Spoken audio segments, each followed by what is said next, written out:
السلام علیکم۔ میں امید کرتی ہوں کہ آپ سب خیریت سے ہوں گے۔ ڈیئر اسٹوڈنٹس، ہم اپنے آج کے اس لیکچر میں راجندر سنگھ بیدی کے حوالے سے بات کریں گے۔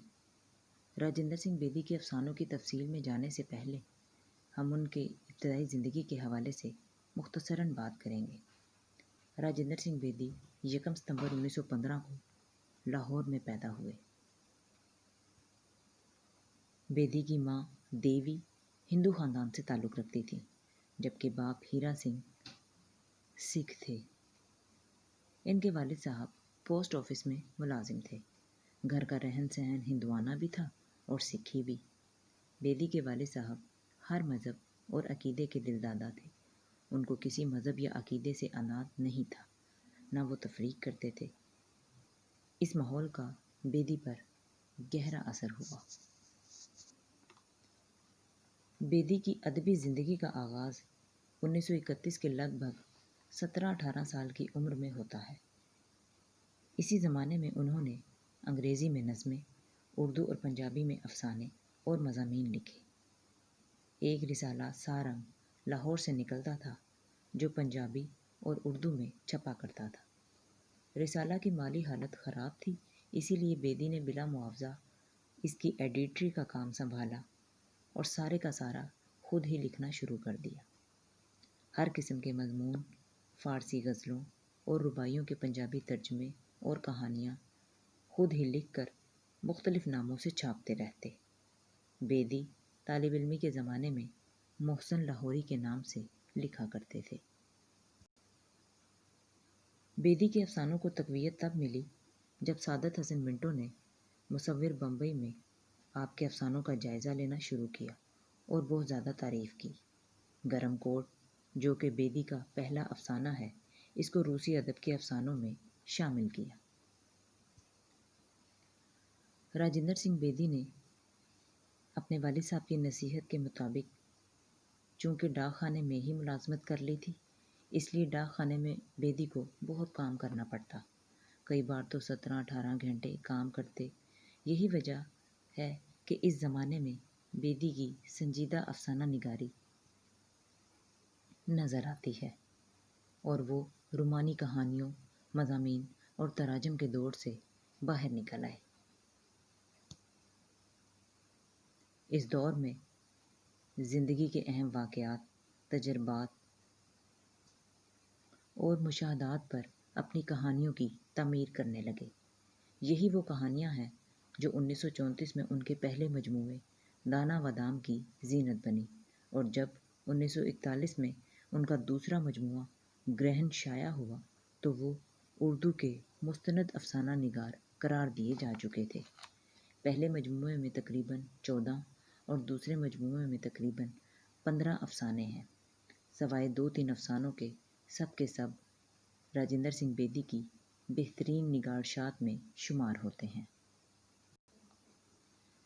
جہاں تک راجندر سنگھ بیدی کے رجحان کا تعلق ہے، راجندر سنگھ بیدی ایک حقیقت پسند افسانہ نگار ہیں۔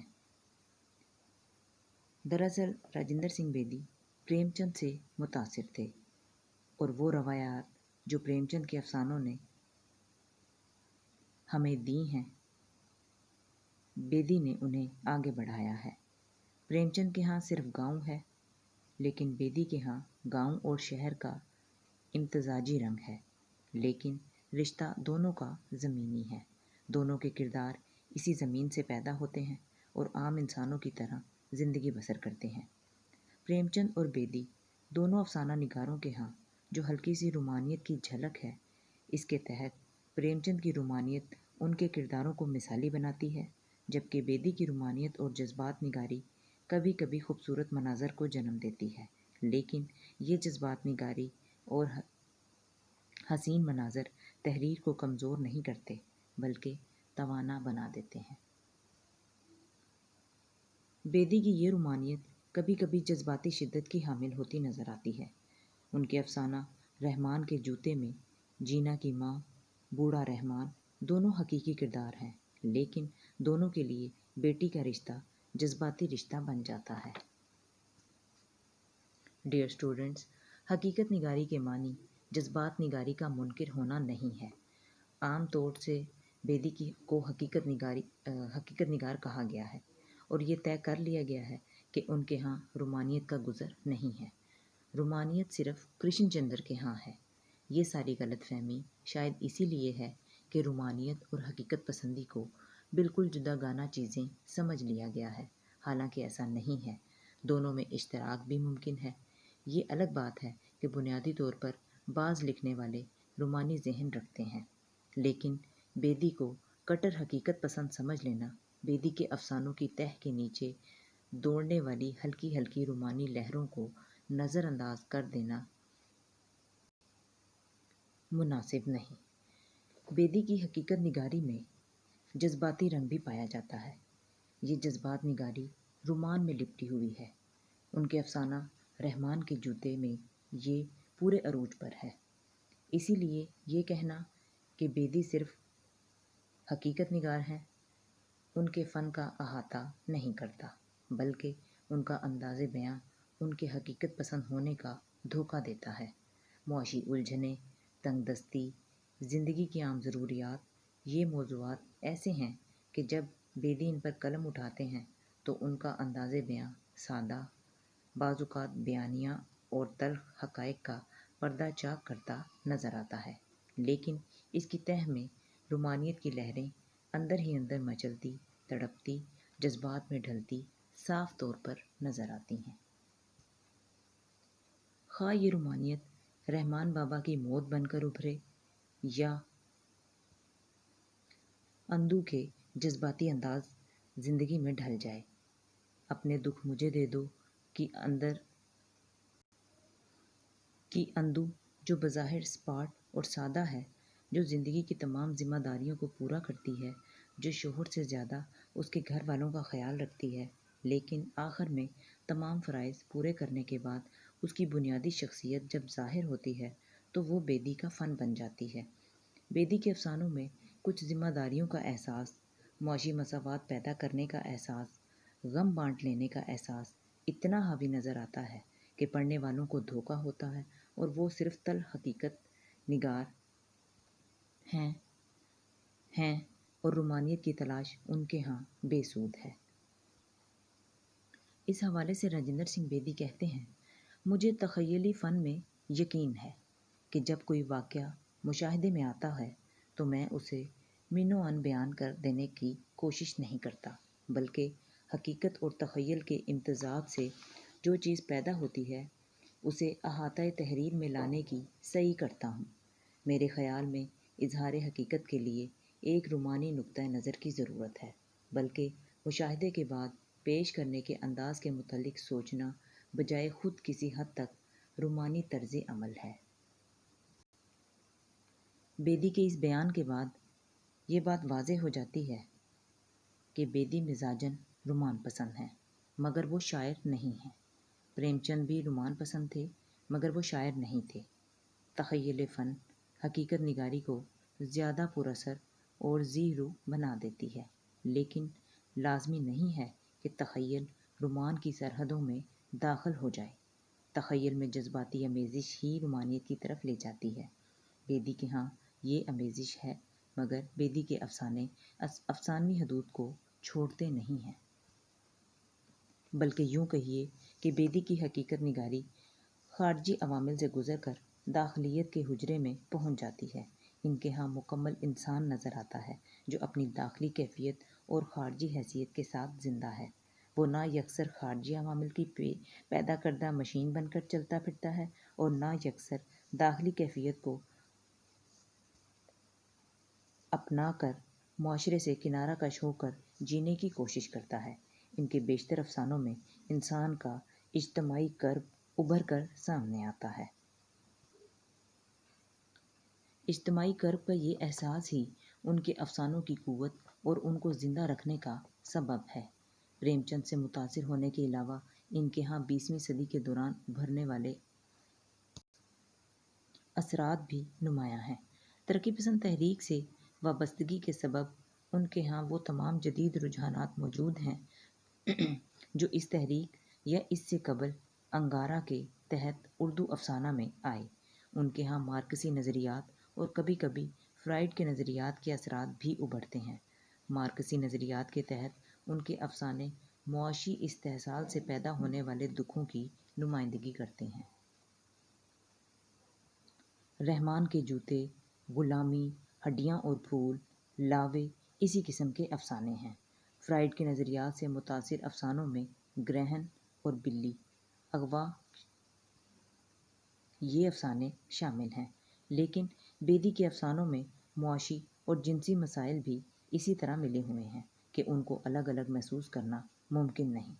انسانی زندگی میں دکھ، خوشی، معاشی الجھنیں، جنسی الجھنیں، ذہنی تشنگی اور سرابی کے ساتھ ساتھ چلتی ہیں، اور انہی عوامل سے انسان کی تکمیل ہوتی ہے۔ بیدی کے افسانوں میں بھی یہ تمام چیزیں اس طرح گل مل کر ایک ہو گئی ہیں کہ ان کو الگ الگ تقسیم نہیں کیا جا سکتا۔ البتہ ان تمام رجحانات سے مل کر جو چیز سامنے آتی ہے وہ ذہن انسانی کا نفسیاتی تجزیہ، داخلی سوچ اور اصل حقیقت ہے۔ افسانہ غلامی میں انسان کی مسلسل محنت اور بار بار دہرایا جانے والا روزانہ کا کام اور اس کا انسانی نفسیات پر اثر۔ پولیورام اس کہانی کا نمائندہ کردار ہے جو اپنی بے مقصد مصروفیت سے بہت خوش ہے اور اس میں مگن ہے، اور اسے یوں محسوس ہوتا ہے کہ اس کی جگہ کوئی پر نہیں کر سکتا، کوئی شخص وہ کام انجام نہیں دے سکتا جو وہ دے رہا ہے۔ یہ اس کی خام خیالی تھی، لیکن وہ تمام زندگی بڑے اطمینان سے اسی خوشی فہمی میں بسر کر لیتا ہے، حتیٰ کہ موت سے جا ملتا ہے۔ بظاہر یہ سپاٹ افسانہ ہے، لیکن افسانہ ختم کر لینے اور یہ جان لینے کے بعد کہ یہ اس کی خام خیالی تھی، زندگی میں کبھی کسی کے مرنے سے خلا پیدا نہیں ہوتا۔ دن میں سینکڑوں لوگ مر جاتے ہیں، زندگی اپنی تمام تر رنگینیوں اور رونقوں کے ساتھ رواں دواں رہتی ہے۔ پھر بھی یہ بڑا المناک سوال پیدا ہوتا ہے کہ اگر آدمی پولیورام نہ بنے تو پھر کیا کرے؟ بیدی کے افسانوں میں انسان کی مختلف حیثیتوں میں نفسیاتی کیفیت کی بھی اچھی مصوری ملتی ہے، خصوصیت سے عورت کی نفسیاتی کیفیت۔ اس پر معاشرتی جبر، جنسی جبر اور معاشی جبر کے اثرات کی بہترین نمائندگی بیدی کے افسانوں میں موجود ہے۔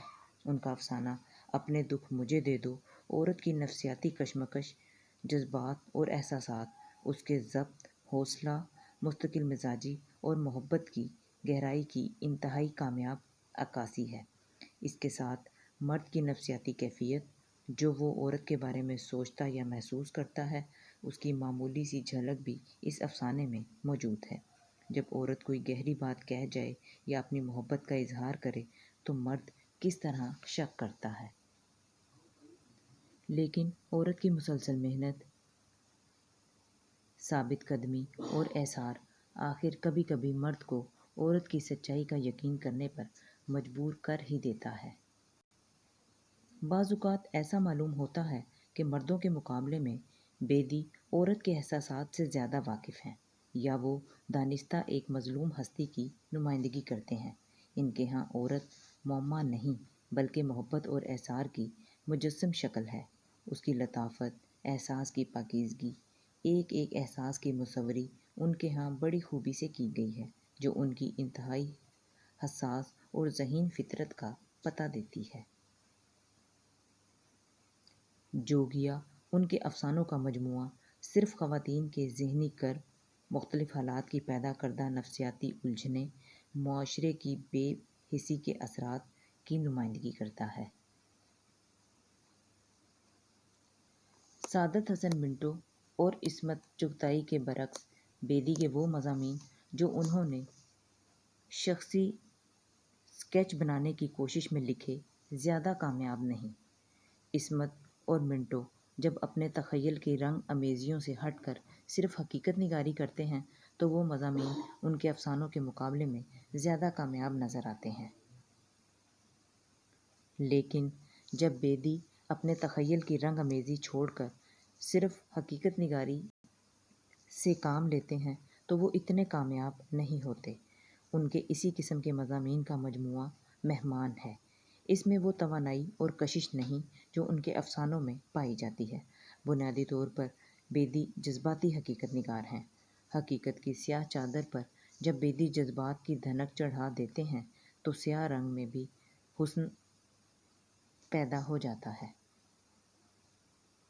یوں کہیے کہ تلخی میں حسن پیدا کرنا ہی بیدی کے افسانوں کی خصوصیت ہے۔ لیکن آگے بڑھتے بڑھتے ان کے افسانوں میں رومانیت کم ہو کر حقیقت پسندی گہری ہوتی چلی گئی۔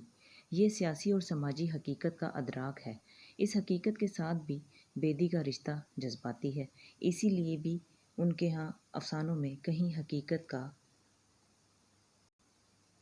رف انداز نہیں ابھرتا۔